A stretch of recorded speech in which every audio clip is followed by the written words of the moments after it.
Welcome to the Nightly Rant. I'm Mike. And I'm Torya. This is the show where we talk about the awful things that have happened in our day, the awesome things that have happened in our day, and all the things in between. Thanks for listening, and we truly hope you enjoy.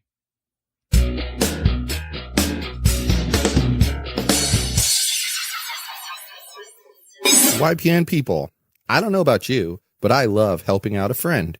That's why I want to shout out my friend Brian Little and his podcast, Your Favorite Blockhead. This is the only show that manages to weave together peanuts and MMA into one heck of an amazing podcast. You can find Your Favorite Blockhead wherever your favorite podcasts reside and at yourfavoriteblockhead.com. Do me a huge favor and listen to Brian's show. You'll be entertained and you'll help out a friend. Now, as I said, let's get into today's topic. So today was the first time in a couple weeks. 2 weeks that I spent the morning at least at Starbucks. Lucky you. Yeah, it wasn't bad. The only downfall that I see to Starbucks, other than the fact that their internet comes and goes at will, is that there's so many people in and out that it's just a distraction. And some of them are really weird, so you have to look at them. Well, like you see strange outfits on people, weird shaped people, just weird people in general. Like that dude who had the Puma on his dick. Yeah. He had pants, and the Puma logo was on the penis. We have an episode all about that, by the way. Puma penis! So, anyway, I'm there, trying to edit my client's podcast, and there I am, just, working away, but it's so distracting. Why is it so distracting? Just kidding. This is exactly why we decided to look for something different, like a co-working space. Yeah, and I'm kind of disappointed. Well, surprised is a better word than disappointed, by the lack of anything feasible. Is co-working just not an Orange County thing? Well, and what's weird is what counts as co-working to these people. It's very different. Is really weird in most places. We saw things from like perfect co-working, as in it's a bunch of tables and people sit at them and work, to like this really awful place that we went to see that was essentially a Starbucks with a roped off area. Yeah, and everything in between. Yeah, and ranging. Like we went to that one place in Fullerton, and that place was really nice. Okay. Do you remember? Yes. It was really nice. And like even their little private offices were really nice. Their dedicated desks were really nice. Yeah. That was the place that had like the little video conference area so you could go and do your video conference. Yeah. And the upstairs part? I don't know. I like that place. They were very expensive. But they were nice. And interestingly, they're affiliated with a place that we'll talk about later through a reciprocal agreement. But it's kind of interesting. So is the one in Long Beach. Yeah. They're all part of the same little network. Yeah. But I find it intriguing because that seems to be the real legit co-working model.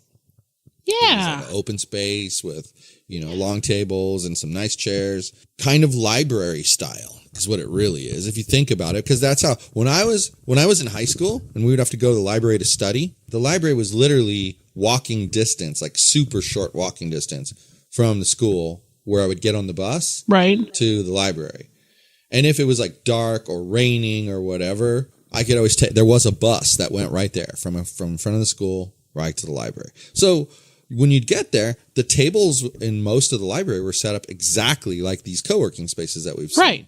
We even said if we didn't have so many phone calls, the library would be fine. Yeah, it's like the perfect environment. Right. But then there are people who have their own special spin. And instead of calling it a co-working area, they call it a collaborative working area. Okay. And there was a couple of those. Which place was that? Well, like that one place in Long Beach. The first place we saw? Yeah. With the $1,000 office? They had kind of an odd vibe. They were cool, though. Their vibe was cool, but they had kind of an odd like idea of what co-working was. It was strange to me. Well, because most of what they did was dedicated desks, but they had like a eclectic little co-working area.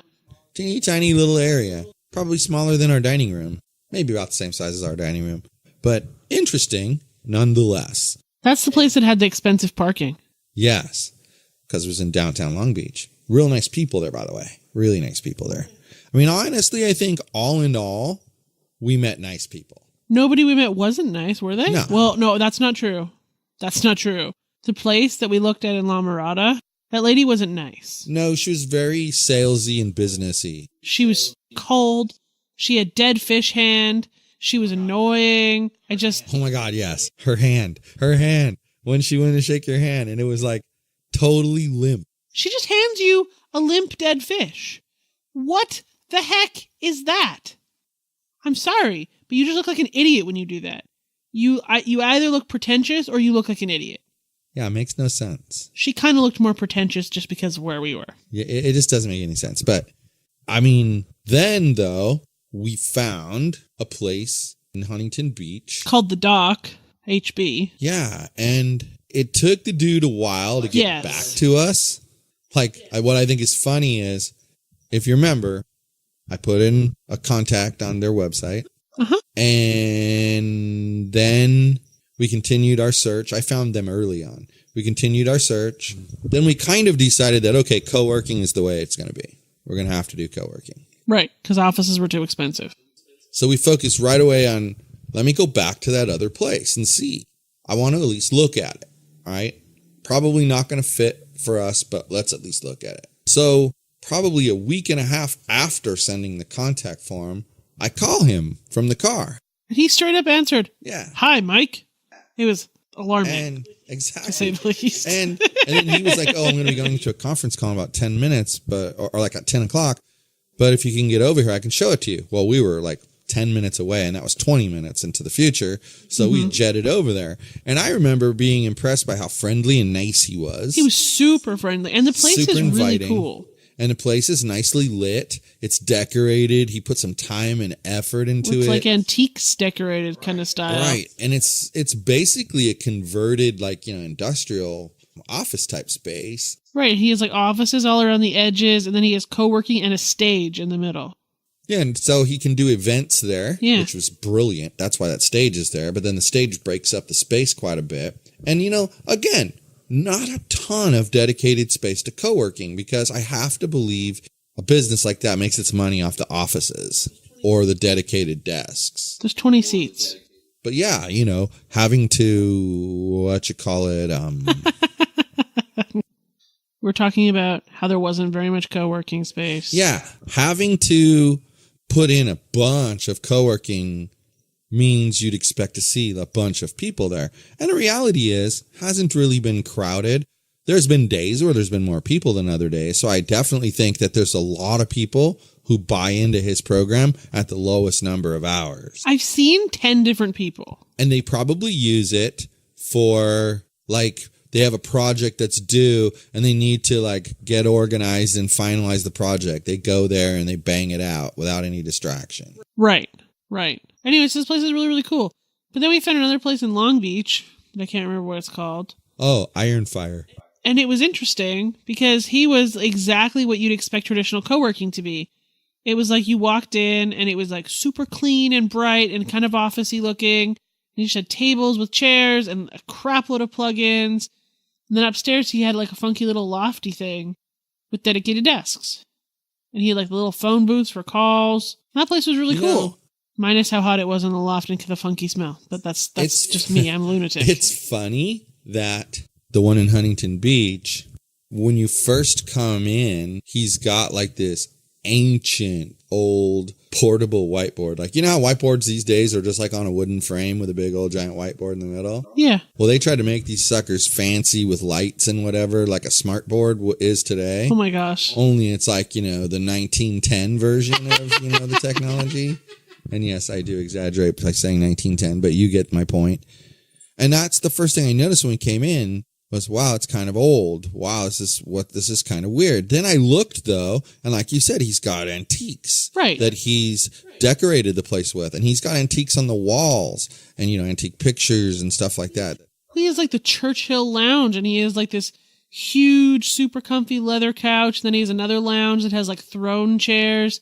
It's very cool. Like, it's super themey. Yeah, and and that's when you realize, well, that thing's not old. That's an antique as well. Exactly with the decor. Right. It's just super cool what he's done. Yeah. And it makes it warm and inviting and very for you to come in and work and just sit down and focus. Well, and that's the thing. When you go to a new place, a lot of times it feels alien. Like, I remember when I was complaining to you that I was losing productivity working at home and that I needed to go to Starbucks. And at first you were super resistant to the idea. But I went ahead and went. And it was weird for a lot of reasons. One, you weren't there. But two, it's like completely different environment. And it was sort of, I don't know, a little bit uncomfortable. Until you realize how many people do exactly what I do. Right. Go there and work for big stretches of hours. There's a lot of people that do that. And I mean, I see even salespeople, like they come in, they stay there for 2 hours, they leave for a couple hours, they come back for 2 more hours. Yeah. But it's weird. You have this uncomfortable sort of feeling. But then eventually over time you get used to it, right? Well, this place, right away, day one. You might have. Right away, day one, comfortable. Yes, it was good. I liked it. I still like it. P.S. We decided to sign up, and we've now been working at the Doc HB. Yeah, we've been there since May 1st. And it's now today, May 8th. 8th. So it's been a week. Yeah. We've been there. I like it. Yeah, I do too. I think it's nice. It's super quiet. There's lots of places to go if you have to have a call. He's super chill about the conference room thing. That's one thing I noticed. We saw these other co-working spaces and they're like, oh, each membership gets 6 hours of conference room time a month for free. And then after that, you have to pay like $30 an hour or whatever like that. Mm-hmm. And we looked at each other. Oh my God, between the two of us, 12 hours. That'll be plenty for taking phone calls and having meetings and whatnot. Nope. Yeah, in the first 2 days we were there, we used 8 hours of the 12 that you would normally get. But thankfully, this guy's not a fascist about that stuff. He lets you use the conference room facilities. And the open offices. As long as you don't camp there for days at a time. Right. My guess is you could sit in there for a whole day and get away with it. But day 2, he'd be like, yo. Yeah, but he's very, I don't want to say casual because he's not. He has his rules and he enforces his rules. But he's very fair. His rules are very accommodating. He's very fair. Well, and when you think about it, why should he care? If there's an office that's completely empty and it's sitting there furnished with a desk and whatever, why should he care if you spend 2 hours in there on a conference call? I mean, really? Right. Why nickel and dime people to death? That's what makes it comfortable there. You mean not like the place I already complained about, where there was the fee for the office, and then a fee for hooking up your internet, and then a fee for this, and a fee for this, and a fee for this, and a fee for this, and then a fee because you exist, and a fee because you walked into their office? Honey, they were going to charge us $150 each, so $300 to take a cable and plug it into a switch. I didn't see that it was each. That's why she said some people opt out of the second one and they put their own little router in their office and then go with it that way. And that would work. Problem is, I bet it would be slow because I'm sure they have a firewall of some sort. Yeah. All I see is cat raptor tail over there. Anyway. That's the interesting thing when you have like a executive suite is you're having to abide by the rules of this certain corporation as though you're an employee of that corporation, but yet you're kind of like an independent company. Right. That's a part of that corporation. It's sort of weird. Oh. Hold up. So like when you go to like executive suites and you use their internet connection, they could block you. From doing certain things? Sure. My guess is they block you from downloading big files. Yeah, but there's ways around all that too, so. Anyway, beside the point. I just think there's a need for this and not enough people doing it. Because we looked for 2 weeks solid. For everything. At places. And everything within 30 minutes of us. We had a difficult time finding anything. Yeah. A very difficult time. And we saw everything. Like we were talking to a lady and she asked us the other places we saw and she's like, oh, so you've seen everything in the area. And we're like, I guess there's no point in looking anymore, is there? Yeah, like literally everything. And that's just, I don't know. It's insane. I mean, granted, it took us 2 weeks, but that's more a factor of we could only do maybe 1, max 2 a day because we were busy. Right. If we could have dedicated an entire 2 days, we could have seen it all in 2 days. Well, I don't know, man. It's kind of crazy that there's nobody there doing this. I mean, there's something wrong with that. Because especially when you experience it and you see how comfortable it is, these people are smart, though, by networking together because you're getting the various parts of the area covered. And you join up at the one in Long Beach, and then you need to go to Huntington Beach for a meeting with a client. You can park yourself in that one for the day. Right. That was very cool. I mean, I think those kind of agreements are smart, too, because I kind of feel like whomever their home base is going to grow. All the home bases will grow because the people that live in the Huntington Beach area will pay for his membership so that they can have the other memberships as well. Because that's what you do with a gym. I mean, like that's the 24-hour fitness model, man. The 24-hour fitness model is quite literally, well, you can have this club only.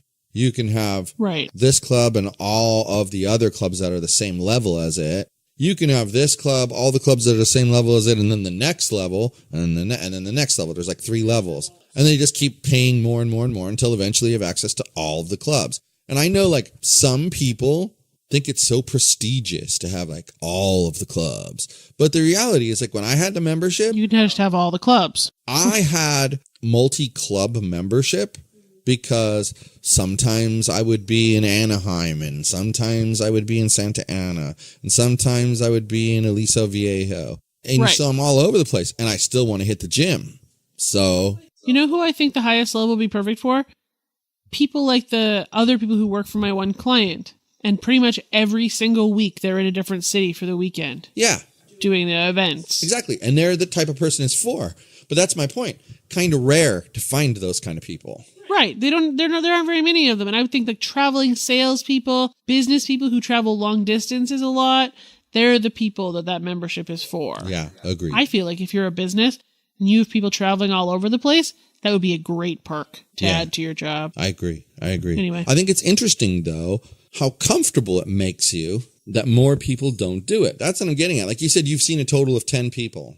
Right. You would think that in an entire week, you'd see more. But then I think about it. That 40 hours for the month package, that's a max of 10 hours a week. I'm going to bet you that people save it up and use like 4 or 5 hour days to get to 20. And then the next week, 4 or 5 hour days to get to 20. So I think you may not have completed one full cycle of all of the people yet, depending on how they use the place.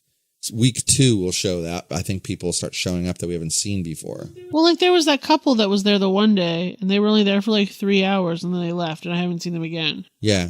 Well, there's the one day that was super duper busy there. Yeah, that's the day the couple was there. But it's been fun, and I've enjoyed it, and it's made me much more focused, and it's made me understand.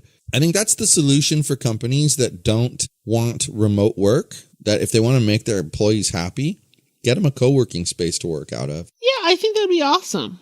Can you imagine? Because you cut their commute. That's the whole point. Because I know there's going to be companies that are going to scream, whoa, but if you're going to drive to the co-working space, you might as well drive to our office. Well, I'm going to tell you, if I had to go to Irvine, like by the Spectrum, you're talking, I don't know, an hour in the morning and an hour and a half at night.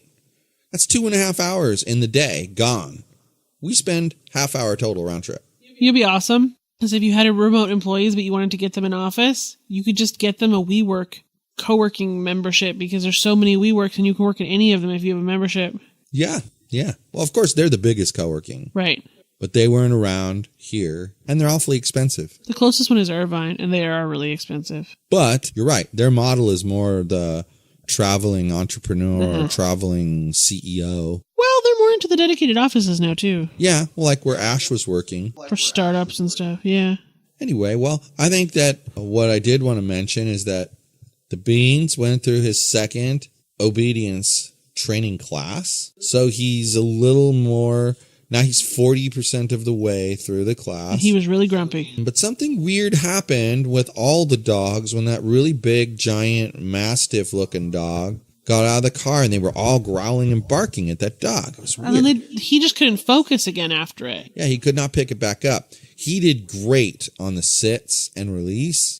Yes, he was flawless. I could have had him standing there for 30 seconds, I bet you. Oh, yeah, because he was so focused on you. Yeah. He wasn't moving at all. Yeah, it was just interesting. So, But he couldn't down. he's smart. The only thing he couldn't do was down. And he's figuring it out. It'll take some time. It'll come. And what's really smart about him, though, is we might struggle for 2 weeks to make him do this. Right. But once he does it once, He'll be flawless. he'll do it every time. Yep. Because he remembers. Yep. And you know what? He'll make a little mistake here or a little mistake there, but he knows how to do it after that. It's not a question. Exactly. I'm trying to re-teach him how to do it. He'll does just it. be stubborn about So it.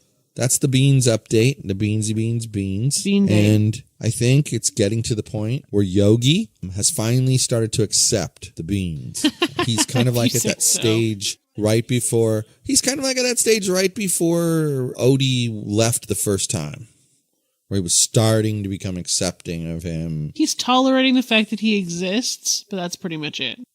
Anyway, that's all I've got for you. Yeah, I guess that means that Beans and Yogi have the right idea because they're sleeping. Good night, everyone. Hasta la bye-bye. Hi, everyone. This is Mike, and I truly hope you enjoyed this show. You're able to subscribe to this show on iTunes, Google Play, and Stitcher so as to never miss an episode. If by chance you did miss an episode here or there, you can catch up on all shows, past and present, by heading over to yogispodcastnetwork.com/TNR show. Thanks for listening.